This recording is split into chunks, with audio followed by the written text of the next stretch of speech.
I'll begin from here itself, classification of crystalline solid, which I've just started yesterday. Okay, so from here itself, I'll continue.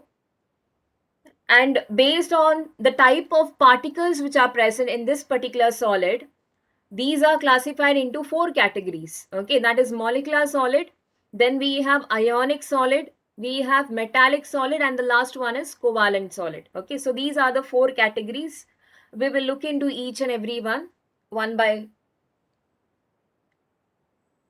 one. We will see into each and everything. Okay, so let's start with first one, that is molecular solid. Okay, this I've discussed yesterday, but then I'll again revise. So in the molecular solid, these particular solids usually you go with the name. Okay, they are made up of molecule, but sometimes they are having even atoms also present in them. Okay, most of the time the constituent particles present in them are molecules, or it can be even atoms. Okay, and these molecular solids which are formed, the force of attraction which is existing between them is the weakest force of attraction, that is the van der Waals force of attraction. Okay, these force of attraction you will be finding between the molecular solids. Okay, and these molecular solids are further classified into three categories.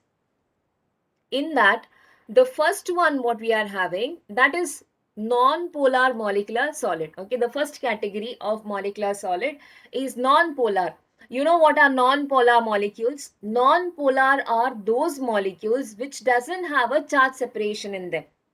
Okay, if you take those molecules, between them nobody is dominating, both of them have equally shared their electrons to form a bond. Okay, such molecules are called as non-polar molecules.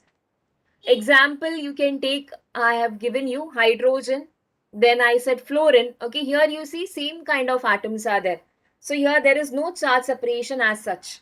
So hydrogen, fluorine, and then iodine, then chlorine, then bromine, all of these molecules will come under non-polar category. Yes, even helium, noble gases, correct. Helium, then you have neon, argon. Okay, all of these are also non-polar, but they are atoms. You see, these are atoms. Okay, and these are molecules. Okay, I hope this is clear. What are non-polar? So when you take non-polar molecules, due to the distribution of electrons, see, sometimes electrons are nothing but wave. So these wave which are there, they will be moving from one place to another place. So there are chances that these electron density can shift to one place. Okay, then one of the iodine, now here I have taken iodine as the example. So one of the iodine can acquire a negative charge and the other one will acquire a positive charge. See, now they got polarized. Okay, that is because of these electrons which are just moving. So that time it can happen. So when these gets these charges, okay, so then since these are polarized, they can polarize other molecule also. Okay, because of this movement of the electron, or it can happen even because of some other physical uh, factor also. Okay, due to which like I said, electrical shock or any shock can result into distribution of these electron, accumulation of these electrons on one side, and this happens only for a temporary reason. Okay, it's not permanent in them. So when these happens, there can be a force of attraction which can be generated between them. Okay, these two will have a force of attraction because of this distribution, and that force is the London force. Okay, between non-polar molecules, whatever force of attraction exists, that's the London force. Okay, and it's the weakest force which is existing. So most of the time, these molecules which are there, the non-polar molecular solids are there, no, they are usually in the gaseous state. Okay, most of the time they are in the gaseous state. Like here, hydrogen, if you take, if I take hydrogen molecule interacting with another hydrogen molecule, these are in the gaseous state. But then if the molecule size is very high, means the molecular mass has become very heavy, then the van der Waals force is there. No, this London force also will increase in them. If the molecular mass becomes very high, then the force of attraction also will become higher in them. Okay, van der Waals force is directly proportional to the molecular mass.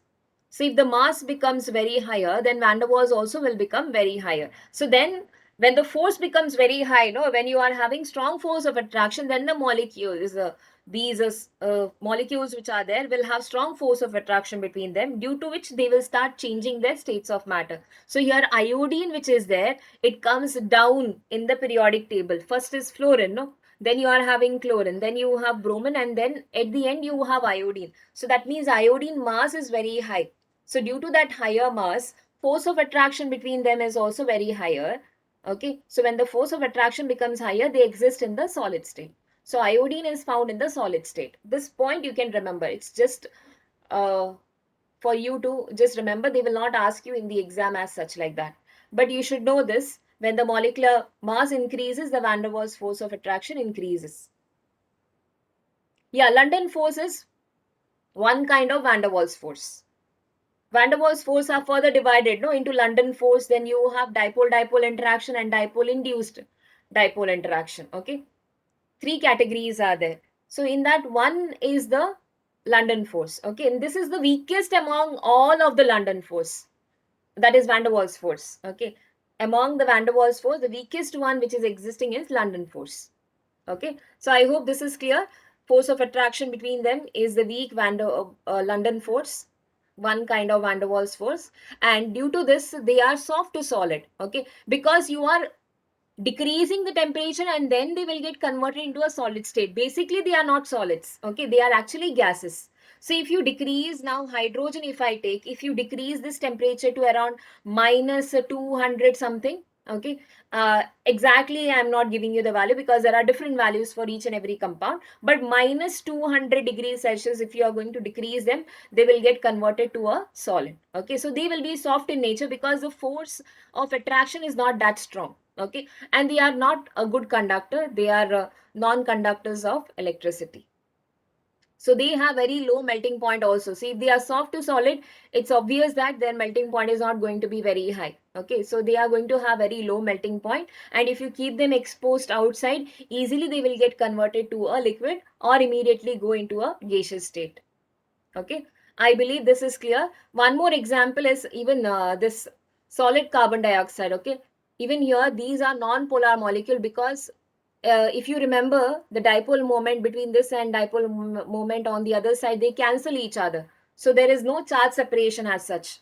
So due to which these are non-polar in nature, and if you decrease the temperature, you can convert them into a solid. Okay, these are used in refrigerators for freezing purpose. Okay, dry ice, we also call them as dry ice, no?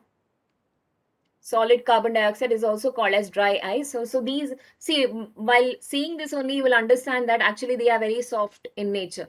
And if you keep them exposed outside, easily they undergo, yes, sublimation, correct. Easily they will go into a gaseous state.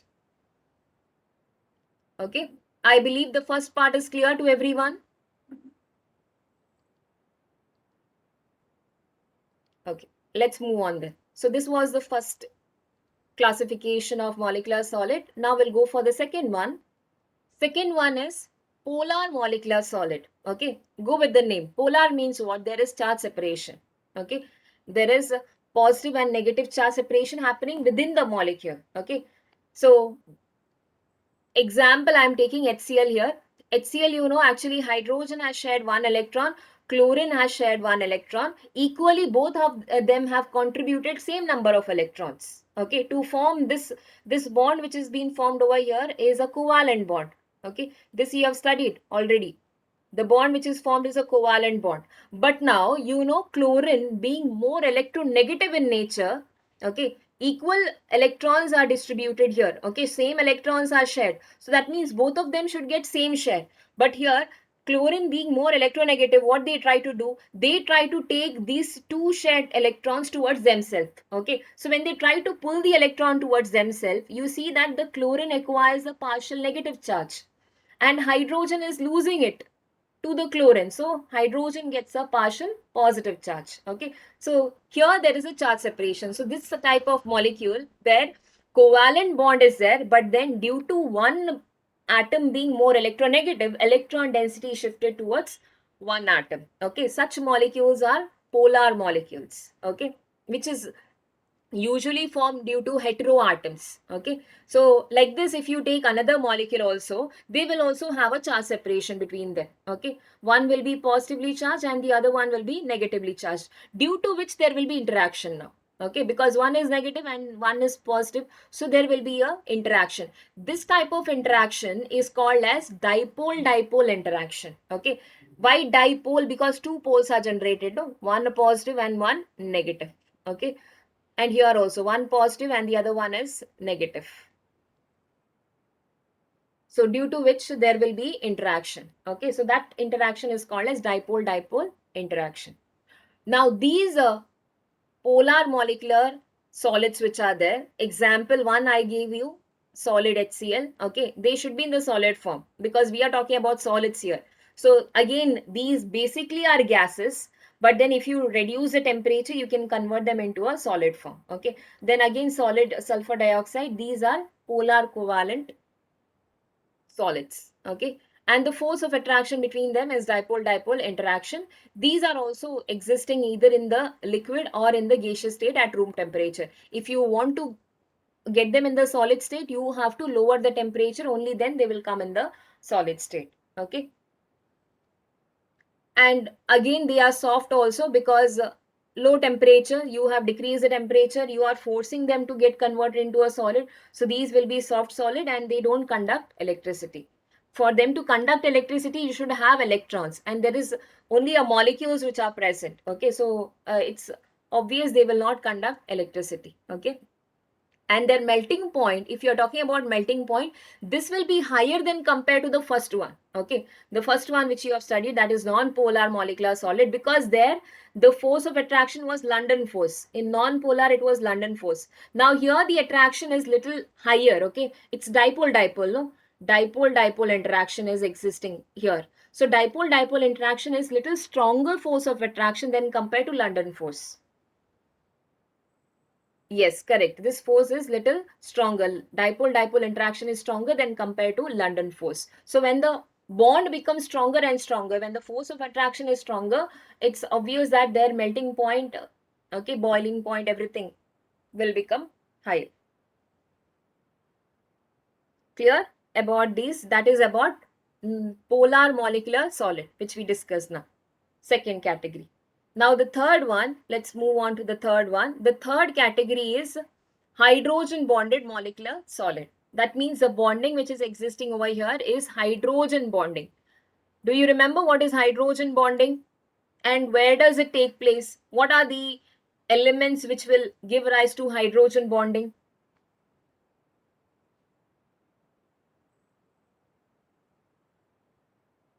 Yes, very good.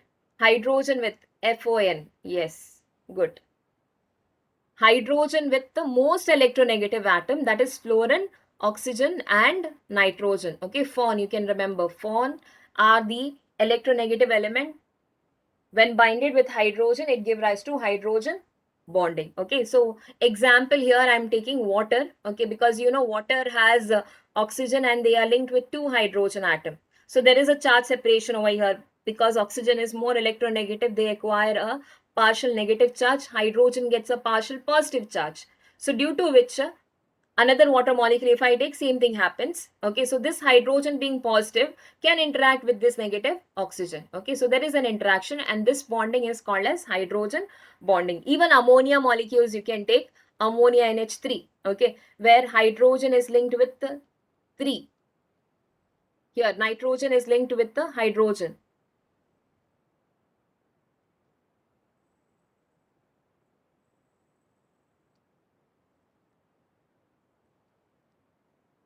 Yes. So here ammonia molecule can be an example. These because nitrogen and hydrogen, they are linked with each other. So then this hydrogen can bind with another nitrogen atom. Okay. Nitric acid. Yeah, nitric acid also can form hydrogen bonding. Yes.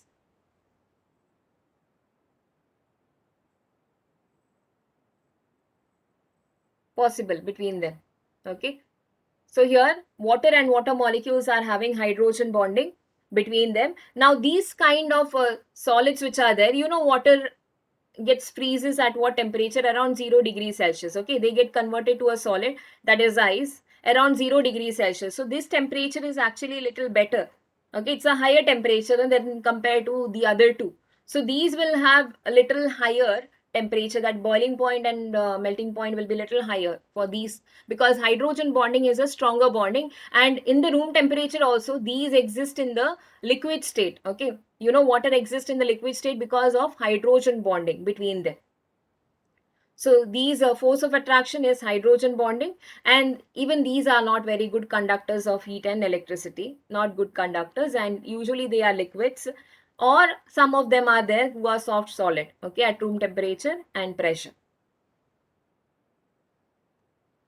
So that's all about the molecular solid. I believe it is clear. Anything you have to ask, you can ask me now. About, yes, we'll go for second category, that is ionic solids. Okay. Now again, see, go according to the name. Every time you see the name, then you will understand what are the constituent particles which are present in this particular solid. So these solids are made up of positive as well as negative ion, because they are talking about ionic solid. So that means two ions are present, that is positive as well as negative ions. Okay. So positive ion I have taken here on one side and the negative ion. Now when positive and negative ions are there, there will be a force of attraction between them, opposite charges, no? So they will interact with each other. This force of attraction which is existing between them, that is electrostatic force of attraction. Okay. These positive and negative ions which are held with each other, it is because of strong electrostatic force of attraction. It is also called as Coulombic force of attraction. So in ionic solids, the forces which you are going to find is this force. Okay, either you can call them as electrostatic force or Coulombic force of attraction. And you know how metals and non-metals combine. When metals and non-metals combine, the bond which is formed, okay, that is ionic bond. So you have to take extremely right and left elements in the periodic table. You know, in the periodic table, towards your extreme left hand side, you have metals. Okay. So this side you are having metals. Towards your extreme right, you are having non-metals. Okay. I'm talking about group 16 and group 17 elements. So 16 and 17 elements can combine with group 1 and group 2 elements, which will give rise to ionic solids. Okay, because one will lose the electron, only then you will get a positive charge, and the other one will gain the electron, then they will acquire a negative charge, and one who has lost positive charge will interact with the one who has gained a negative one. Okay, so these two will interact with each other to form ionic solids.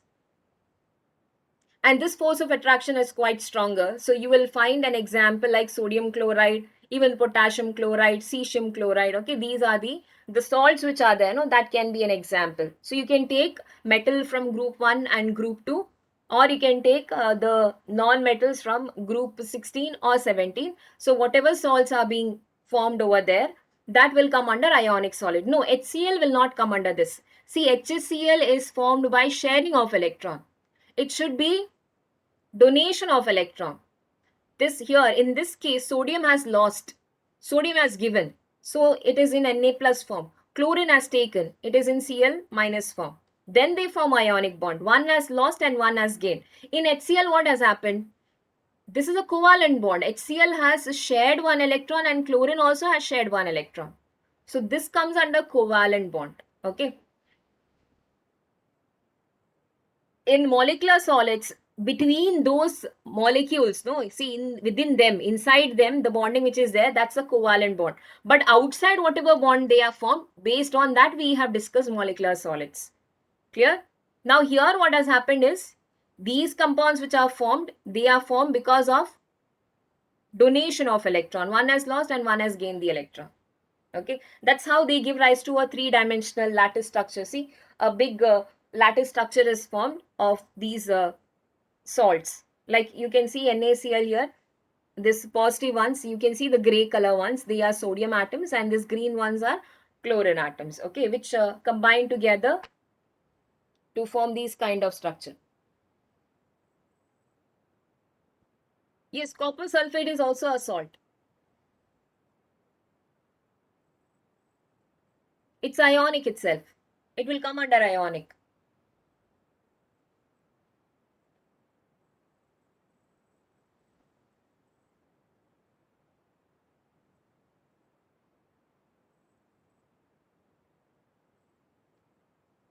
See, I can give you many example. Either these are there, then we have like magnesium oxide. You can take magnesium oxide, zinc sulfide, even copper sulfate, okay, calcium fluoride.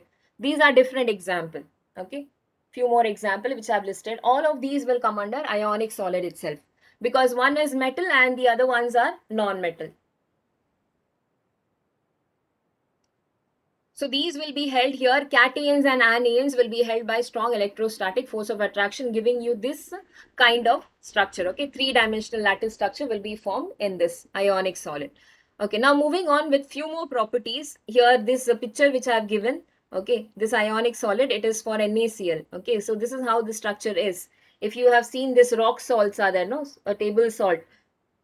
So they have these kind of structure, beautiful structures you will get. Okay, this is the arrangement of that which I've shown you before. That's just an animated one. This is a real picture how the sodium and chlorine will be held with each other, giving you three-dimensional structure, okay, of this category. Now, usually they are very hard, okay, hard and they are brittle. And they have very high melting point as well as boiling point because of this force of attraction. The positive ion and the negative ion over here, they have very strong force of attraction between them. So due to that strong force of attraction, they have high melting point and boiling point. Breaking this bond requires lot of energy. So if you have any time tried taking a vessel and putting this salt and trying to melt them, it will not melt.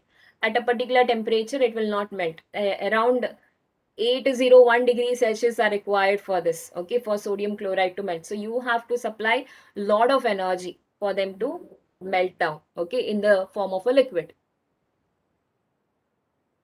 Okay, now next category characteristics of these ionic solid is in the solid state, these ionic solids in the solid state, they act as an insulator, okay. So they serve as an insulator because why are they acting as insulator? You can see here the ions which are there in the sodium chloride example I've taken. In the sodium chloride, you can see they are tightly packed. Okay, one after the other, you can see these ions are placed and they are held with each other with a strong force of attraction. So there is no chances that these ions can move from one place to another. Okay, so if they are not able to move, then they will not conduct electricity. So there is no free ions available. Okay, there are no free ions available. So if you are just going to take this solid sodium chloride and dip two electrodes inside that and connect with this bulb and everything, you will not see that the bulb will not glow because there are no free ions available. Okay,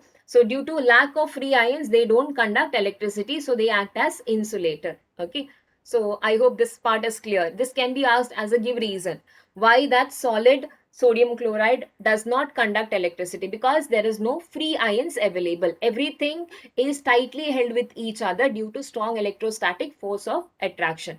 But if you take this same thing in the solution, if I drop the sodium chloride salt, okay, in the water, then what will happen? Sodium chloride, when you drop them in the water, they will dissociate. They will break down into positive and negative ion. Okay, this NaCl, when I dissolve in water, it will break down as Na plus and Cl minus ion. Now to this particular solution, if you are going to dip two electrodes and connect to a bulb, then you will see that the bulb will start glowing. Why it will glow? Because these ions which are there, okay, that positive and negative ions will start moving towards the respective electrode and it will give rise to electricity. Yeah, now electrolysis will take place. Now the electricity generation will happen because there are free ions available. Now they have broken down from their lattice structure. Okay, once you dissolve them in the water, water will help them to break them down in the form of ions. Okay, they will break their force of attraction. Once the force of attraction is broken down, they come out in the form of ions, and these ions will start moving towards the electrode. Okay, and then that will lead to conduction of electricity. So reason is simple reason, due to presence of free ions. Okay, so if there is free ions available, they will carry current, they will conduct electricity. Okay, clear about this, sir? Ionic solids are understood.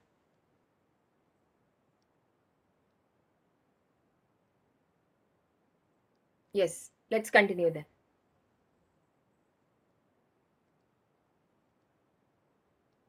Yes, so now you can see here in the solution state they can conduct electricity. I have just put a picture over here. Not only in the solution state, this is in the solution state, okay? When you are dissolving them in the water, solution means you have taken NaCl plus water, aqueous solution, okay? Then they are free to move. Ions are free to move, they will give rise to electricity. One more thing, one more state they can conduct electricity, that is in their melt, okay? In the melt state. Melt means when you are, see, it is not that you are taking sodium chloride in the water. Melt means you have taken sodium chloride and heated them at very high temperature, okay? That is called as melt. Yeah, also called as molten state, okay? It's also called as molten state. Molten state is the pure state of NaCl itself, but NaCl in the liquid state, okay? Only you have sodium chloride, but that sodium chloride is existing in the liquid state, okay? So that time, and this requires very high temperature. You can see one picture I have placed here down. This is the zoomed version of that, okay? You can see here this sodium chloride is continuously heated. So when you heat them at very high temperature, then they will get converted into a liquid state, okay? So when they are in the liquid state, obviously that they have like overcome their force of attraction, and when they have overcome their force of attraction, they will be in the ion state, okay? So in that state also they can conduct electricity. So there are two states in which they can conduct electricity. One is in the solution state when you put them in the water, or you heat them at very high temperature and convert them into their melt, also called as molten state, okay? Then also they will conduct electricity. Okay, now moving on with the third category, that is metallic solid, okay? Third classification of crystalline solid, metallic solids. Now in the metallic solids, the constituent particles which are present, okay, that is, here you can see the positive ions, that is metal cations are there, and you have these electrons, okay, delocalized electrons. Now how these are formed, I will tell you, okay? In the metallic solid, see, for example, if I take now sodium, you know, atomic number is 11, and our electronic configuration is 1s2, 2s2, 2p6, 3s1, okay? And metals usually they have less ionization enthalpy, they can lose electron easily. The first one, S group elements, okay, sodium, they have only one electron, and if they want to attain stability easily, they will lose this one electron and get converted to Na plus one electron will be there, okay? So now here same thing happens in the whole sodium cube. If you are going to take, they lose this one electron and only Na plus will be present, okay? So this positive charge what you are able to see here, that is, if I'm talking about sodium, this will be Na plus, okay, those positive ions which are there.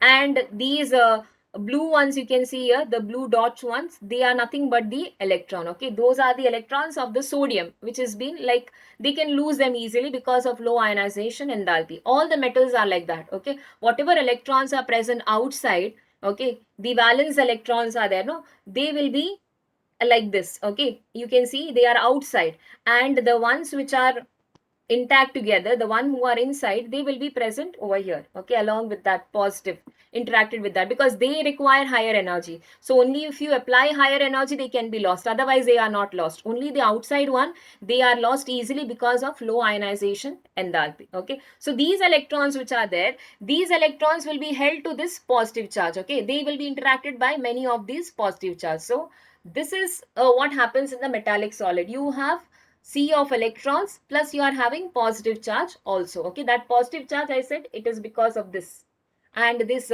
electrons which are there, that sea of electron is because of the outermost valence electrons, okay? So in the sodium case, you see that sodium is quite soft in nature, okay? That soft nature is because only one electron is present. So this one electron will be held by these positive charges, okay? So in one electron, the force of attraction is going to be very less. So that's the reason why they are quite soft. So in the valence shell, if you have large number of electrons, then the force of attraction also will be higher, okay? When the force of attraction is higher, then that particular metal will be hard in nature. Like for example, iron, if you take, iron is quite hard, no?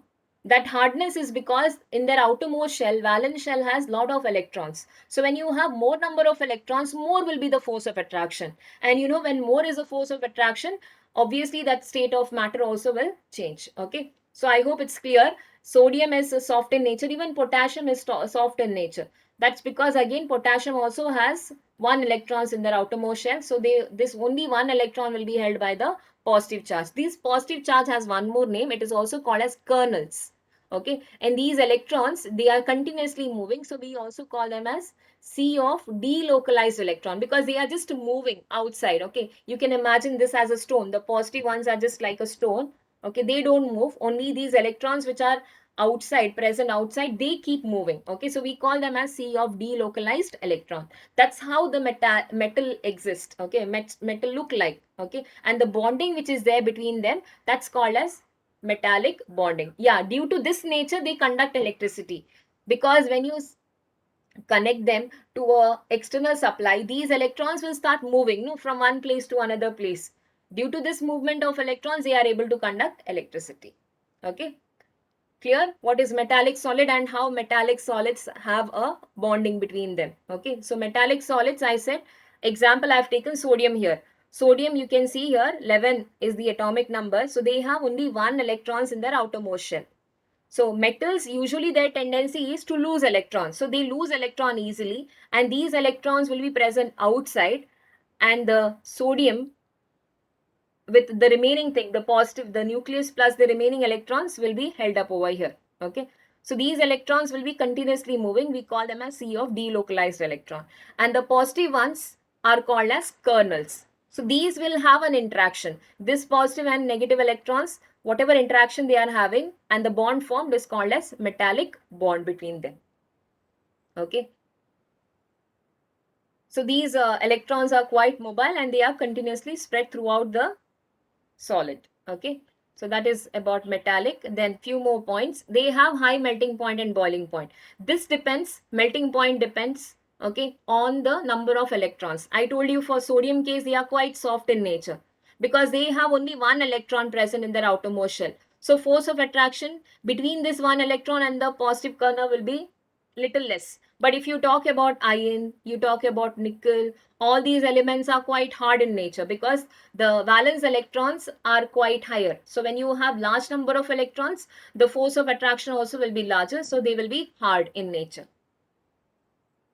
And they even shine. No, metals, they are lustrous. Okay, because they can shine, and that shine is because of presence of electrons. Okay, these electrons are responsible. And another character for metals, they are malleable and they are ductile. You know what are malleable and what are ductile? Malleable means if you can convert them into a thin sheets, and if you are able to draw them into a thin wires, then they are called as ductiles. Okay, so that is another nature of metals. You can mold them into different shapes. Yes. Okay, so that is about metallic solids, what we discussed. Now I'll go for the last category which is remaining, that is,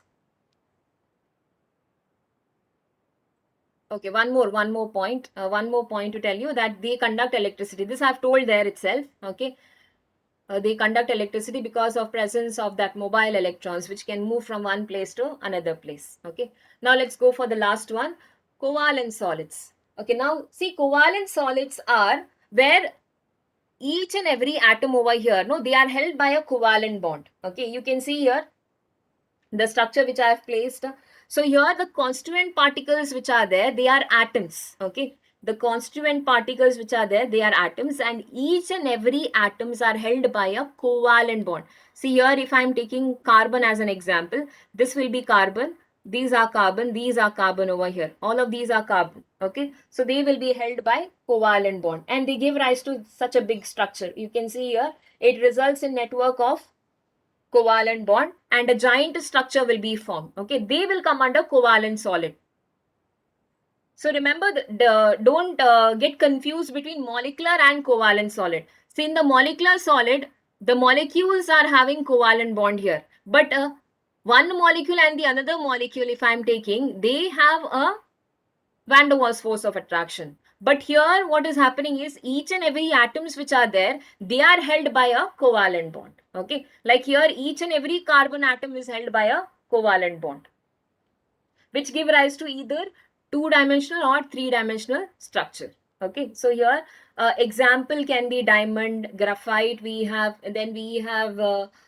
this thing silicon carbide that I will show you. Okay, so this give rise to a three-dimensional giant structure. So it is also called as network solid. These covalent solids are also called as network solids. Okay, I'll repeat this once again. In covalent solids, the constituent particles which are there, they are atoms. Means this whole crystals which has been formed, they are formed because of atoms linked to each and every one by a covalent bond.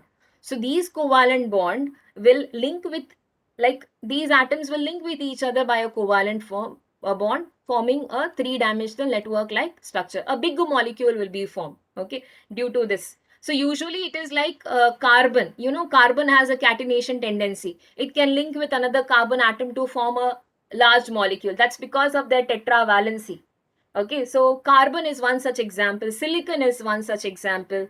So they have a catenation tendency due to which they form these covalent solids. Okay, so example I've given here, diamond. Then we have silicon carbide. Okay, graphite. These are example. So you have seen diamond, how it is, graphite.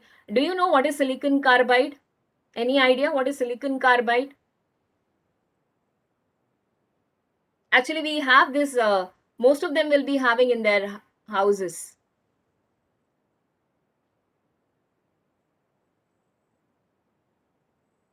See, this is what is silicon carbide. The grinder is there, no? The grinder wheel which is used over there, okay, in the grinding machine, that's a silicon carbide. So here it is made up of carbon plus they are made up of silicon. Okay, so this is silicon carbide. So silicon also has a catenation tendency. They can form 4 bonds. Even carbon has a catenation tendency. So they will link with each other to form a covalent. A big network-like structure will be formed. And they are quite hard. Okay. This bonding is very hard compared to all of these solid what you have studied. Covalent bonding will be having a strongest bond among all of them. Okay. So they are hard and they are brittle and they are not very good conductor except one. Okay. So they are not a good conductor of electricity. Exception is there that I will tell you. And they have very high melting point and boiling point. Okay, you know diamond is one of the hardest one. They have very high melting point. Even silicon carbide, all of these have very high melting point and boiling point. Okay. Now let's come to the first one, the diamond. Okay, you can see how the structure is. I've placed one more animated one also. You can see how the structure over here is. Every carbon over here is linked with another carbon atom tetrahedrally. Okay, it's a tetrahedral structure because you will get 4 faces. You will get 4 faces like this. Tetrahedral structure linked with each other, giving rise to this three-dimensional network-like structure. Okay. So diamond has a three-dimensional network-like structure and the hybridization over here for this carbon, hybridization is sp3 because you can see one carbon atom is linked to 4 other carbon atoms. So hybridization over here is sp3 hybridization. Okay. And since all the carbon atoms are held with each other, there is no valence electron available for us. You see, all the electrons are tightly occupied, making 4 bonds. So there is no free electrons available. So since there is no electrons available, they are poor conductor of electricity. They don't conduct electricity. For any element to conduct electricity, you should have free electrons. So here there is no free electrons available. All of them are occupied. Okay, so they don't conduct electricity.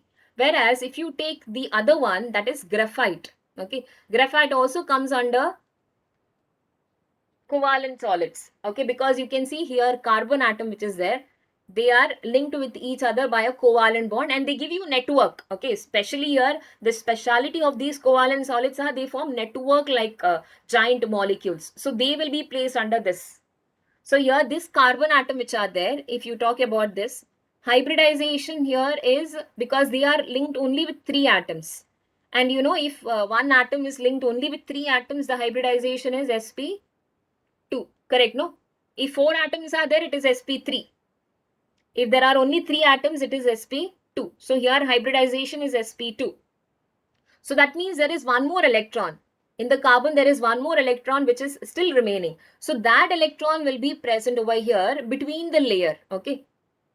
So graphite forms actually two-dimensional layer-like structure. You can see on the other side, the animated one, you'll be able to see that there are layers. Okay. So it forms a 2D layer. This is one 2D layer, hexagonal layer, and this is another two-dimensional layer. So these two-dimensional layers are held with each other by a van der Waals force. Okay. This will be held by weakest force. Only that layers are held to each other. And in between this layer, that electron will be present. So you can see there is free electrons available. The fourth electron which is there, okay, that's available, and that will be responsible for conducting the electricity. So if you have seen like two pencil, if you take pencil is made up of graphite, okay, so you can use it for conducting electricity. Even we use it to dip them in the solution, okay, as electrodes. We also use them as electrodes, and you can connect to a bulb and you will see that the bulb will start glowing. Okay, so they can be used as electrodes. Yeah, this is the only non-metal which conduct electricity. That's because of their arrangement. Okay, the arrangement is such. Here you can see the arrangement is like this. They have sp2 hybridization. So one electron still remains. That electrons is placed between these two layers. Okay, and that is responsible for conducting electricity. So this is an exceptional case. Okay, this is an exception for covalent solid. But their melting point and boiling point is quite high. Okay, they are quite hard. You can't easily like melt them. They are not. We say it is soft, but then melting point and boiling point is quite high. Okay, softness is only because of these layers which are being formed. Okay, clear? I hope everyone has understood the classification part. On the whole, this is how it will be. Okay, this chart I will be sending you later. Okay, with the give reason, whatever has to be done. So you have studied about molecular solid. We had three categories in that: non-polar, polar, and hydrogen bonded. All of these are made up of molecules, or in some cases, like in non-polar, you saw even atoms are also present. Okay, and ionic solids are made up of ions. Metallic solids are made up of positive as well as C of negative electrons. Okay, C of delocalized electron. And covalent solids or network solids are made up of atoms. Here constituent particles are atoms. Then you see the forces of attraction which is existing between them. In non-polar, it is London forces, also called as dispersion forces. In polar, dipole-dipole interaction. Hydrogen bonded, it is hydrogen bonding. And in ionic, you have seen ions are held to each other by Coulombic or electrostatic force of attraction. In metallic solid, the bonding existing is metallic bonding, and in covalent, it's covalent bonding. Then we have example over here. Okay, and then I have discussed all the characteristics also. I believe it is clear. Anything to ask, you can ask students. Then we will wind up here. It's almost time because you are having next class also.